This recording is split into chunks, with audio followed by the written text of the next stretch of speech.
Thiruvananthapuram കാട്ടാക്കടയിൽ 10ാം class വിദ്യാർത്ഥിയായിരുന്ന ആദി ശേഖറിനെ കാറിടിപ്പിച്ച് കൊലപ്പെടുത്തിയ കേസിൽ പ്രതി പ്രിയരഞ്ജൻ കുറ്റക്കാരനാണെന്ന് കോടതി.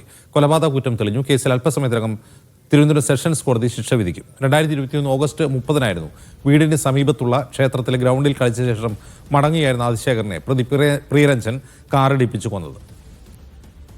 ഷിജോ കുര്യൻ വിവരങ്ങളുമായി ചെന്നു. ഷിജോ, ഇത് ക്ഷേത്രമതിലിൽ മൂത്രമൊഴിച്ചതിന് ചോദ്യം ചെയ്തതിന്റെ പ്രതികാരമായി കൊന്നതല്ലേ?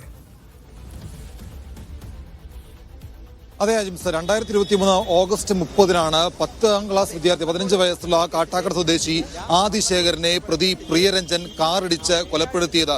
ഇത് ആദ്യഘട്ടത്തിൽ വെറുമൊരു അപകട മരണമായി മാത്രമാണ് ആദ്യഘട്ടത്തിൽ എല്ലാവരും തന്നെ പറഞ്ഞിരുന്നത്. എന്നാൽ പിന്നീട് CCTV ദൃശ്യങ്ങളുടെയും സാഹചര്യ തെളിവുകളുടെയും ഒരു ദൃക്സാക്ഷി മൊഴിയുടെയും ഒക്കെ അടിസ്ഥാനത്തിലാണ് ഇതൊരു മനുഷ്യ മനസാക്ഷിയെ ഞെട്ടിക്കുന്ന തരത്തിലുള്ള ഒരു ക്രൂരമായിട്ടുള്ള കൊലപാതകമാണ് എന്നുള്ള വിവരം പുറത്തു വന്നത്. അതിന് പിന്നാലെ പ്രതി പ്രിയരഞ്ജനെ പോലീസ് പിടികൂടുകയായിരുന്നു. ഇതിനകത്ത് ആദ്യഘട്ടത്തിലൊക്കെ ഈ കൊലപാതക കാര്യം നിഷേധിക്കുകയാണ് പ്രതി പ്രിയരഞ്ജൻ ചെയ്തത്.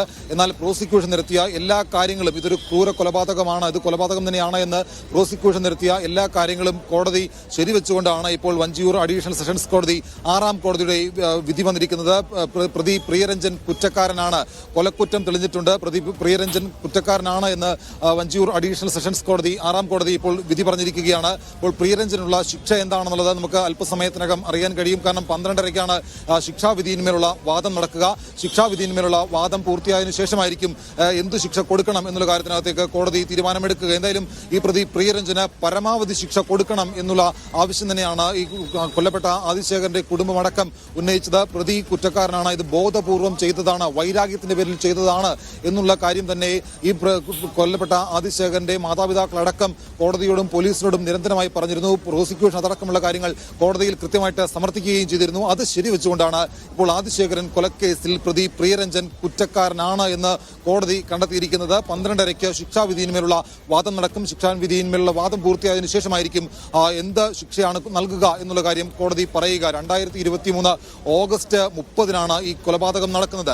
ക്ഷേത്രമതിലിൽ പ്രിയരഞ്ജൻ മൂത്രമൊഴിച്ചത് ആദിശേഖർ ചോദ്യം ചെയ്യുകയും പലതവണ ഈ പറയുന്ന പ്രിയരഞ്ജനെ കളിയാക്കുകയും ഒക്കെ ചെയ്തിരുന്നു. അപ്പോൾ അതിന്മേലുള്ള വൈരാഗ്യം ഈ പ്രതി പ്രിയരഞ്ജന് ആദിശേഖരനോട് ഉണ്ടായിരുന്നു. അപ്പോൾ പലതവണ വീട്ടുകാർ മുന്നിൽ വെച്ചൊക്കെ ആദിശേഖരൻ ഇത് ചോദിക്കുമ്പോൾ പ്രിയരഞ്ജന് ഈ ആദിശേഖരനോട് വൈരാഗ്യം തോന്നുകയും ആ വൈരാഗ്യത്തിന്റെ മറവിൽ ആദിശേഖരൻ ഗ്രൗണ്ടിലെ ക്ഷേത്രത്തിന് സമീപമുള്ള ഗ്രൗണ്ടിൽ കളി കഴിഞ്ഞ് തിരികെ വീട്ടിലേക്ക് വരുന്നതിനിടയിൽ വാഹനത്തിൽ മറഞ്ഞിരുന്നുകൊണ്ട് ആദിശേഖരനെ പിന്നിലൂടെ വന്ന് വാഹനം ഇടിച്ച് കൊലപ്പെടുത്തുകയാണ് ചെയ്തത്.